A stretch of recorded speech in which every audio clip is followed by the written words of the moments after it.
ग्वालियर अल्प प्रवास पर पहुंचे भारतीय जनता पार्टी के राष्ट्रीय महासचिव कैलाश विजयवर्गीय का कार्यकर्ताओं ने जोरदार स्वागत किया। इस दौरान मीडिया से मुखातिब होते हुए उन्होंने विपक्ष पर जमकर निशाना साधा। उन्होंने आधा दर्जन से अधिक क्षेत्रीय पार्टी के द्वारा नया गठबंधन तैयार कर मोदी सरकार को चुनौती देने वाली तैयारियों पर कहा कि पिछले 5 विधानसभा चुनाव के दौरान जो परिणाम आए हैं उसमें 2024 का निर्णय साफ हो गया है कि जनता क्या चाहती है। इसलिए आज के समय में विपक्ष कितना भी मिले जुले, लेकिन नेता कौन है, जब ये सवाल आता है तो प्याज की छिलके की तरह सब बाहर आ जाएंगे। विपक्ष के पास नेतृत्व नहीं है, पहले नेतृत्व खड़ा करें, फिर मोदी के सामने खड़े होने की बात कहें।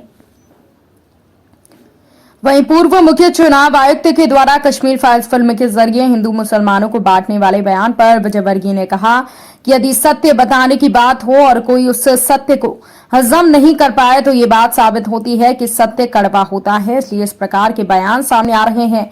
आम जनता दुनिया के अंदर आम भारतीय इस फिल्म के प्रति बहुत ही भावुक है। वो समझती हैं कि कश्मीर पंडितों के साथ अन्याय हुआ। कांग्रेस के राष्ट्रीय नेतृत्व के द्वारा बीते विधानसभा चुनाव के परिणाम के बाद 10 से अधिक प्रदेश अध्यक्ष बदलने की तैयारी पर कैलाश विजयवर्गीय ने निशाना साधते हुए कहा कि जब नेतृत्व असफल होता है तो इसी प्रकार का काम करता है। विपक्ष राहुल जी के नेतृत्व में चुनाव लड़ा, प्रियंका गांधी के नेतृत्व में चुनाव लड़ा, लेकिन परिणाम खराब आए तो अब नेतृत्व पर सवाल खड़ा होता है। जब नेतृत्व अपनी जिम्मेदारी नहीं समझ रहा है तो नीचे के कार्यकर्ताओं की हत्या कर रहा है तो संगठन की केमिस्ट्री ठीक नहीं है। मोदी जी की आज जो हाइट है उस हाइट का नेता आज किसी भी राजनीतिक पार्टी के पास नहीं है। वीरभूमि हिंसा मामले पर कहा कि पश्चिम बंगाल में जो अराजकता है वहां डेमोक्रेसी नहीं है और इसके कारण हर आदमी अपने घर में जरूर रहा है, लेकिन वो उसे जेल समझता है क्योंकि उसे वहां बोलने की आजादी नहीं है।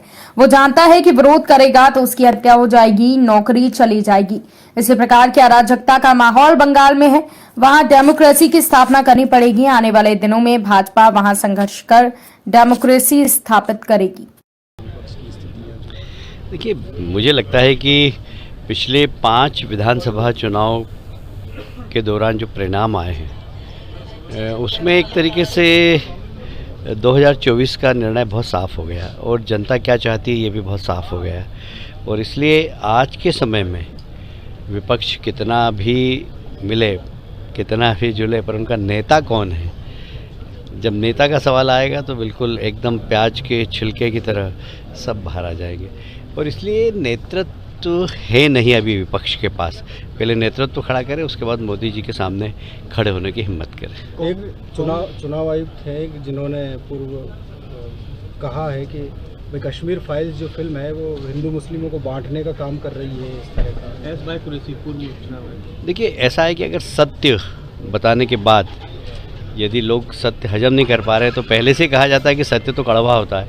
तो जिनको कड़वा लग रहा है सत्य, शायद उनके इस प्रकार के बयान आ रहे हैं। बाकी आम जनता दुनिया के अंदर, आम भारतीय इस फिल्म के प्रति बहुत ही भावुक है और सिर्फ भावुक नहीं है, वह समझता है कि कश्मीरी पंडितों के साथ अन्याय होगा। आने वाले दिनों में जो विधानसभा चुनाव होने हैं, लोकसभा चुनाव होने हैं, इसको लेकर करने जानी है, बड़ी सर्जरी कर रही है, 10 प्रदेश अध्यक्षों को बदलनी है। क्या लग रहा है कड़ी टक्कर मिल पाएगी इसके बाद?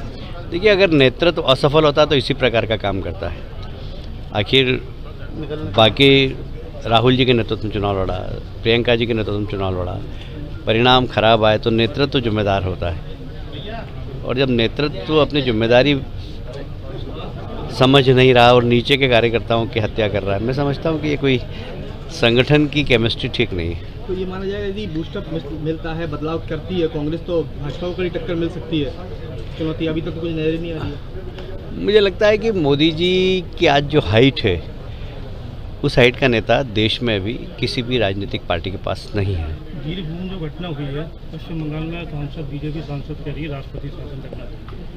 देखिए, जिस प्रकार की पश्चिम बंगाल में अराजकता है वहाँ डेमोक्रेसी नहीं है और डेमोक्रेसी नहीं होने के कारण हर आदमी अपने घर में जरूर रहता पर वो जेल समझता है, क्योंकि उसको बोलने की स्वतंत्रता नहीं है।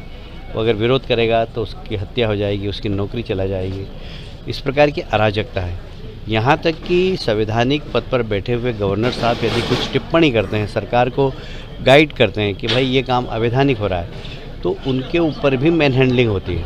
उनको काले झंडे दिखाए जाते हैं। वो किसी सार्वजनिक कार्यक्रम में जाते हैं, वहाँ पर गो बैक गवर्नर, जैसे वो पॉलिटिकल पर्सन है। इस प्रकार की स्थिति है बंगाल के अंदर। तो बंगाल हमारे देश का ऐसा प्रदेश है जहाँ डेमोक्रेसी नहीं है। वहाँ डेमोक्रेसी की स्थापना करना पड़ेगी और आने वाले समय में भारतीय जनता पार्टी फिर से वहाँ पर संघर्ष करेगी और डेमोक्रेसी की स्थापना करेगी।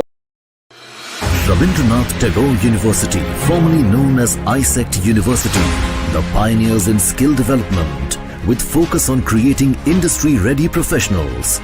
Join India's premier skill-based university, Rabindranath Tagore University.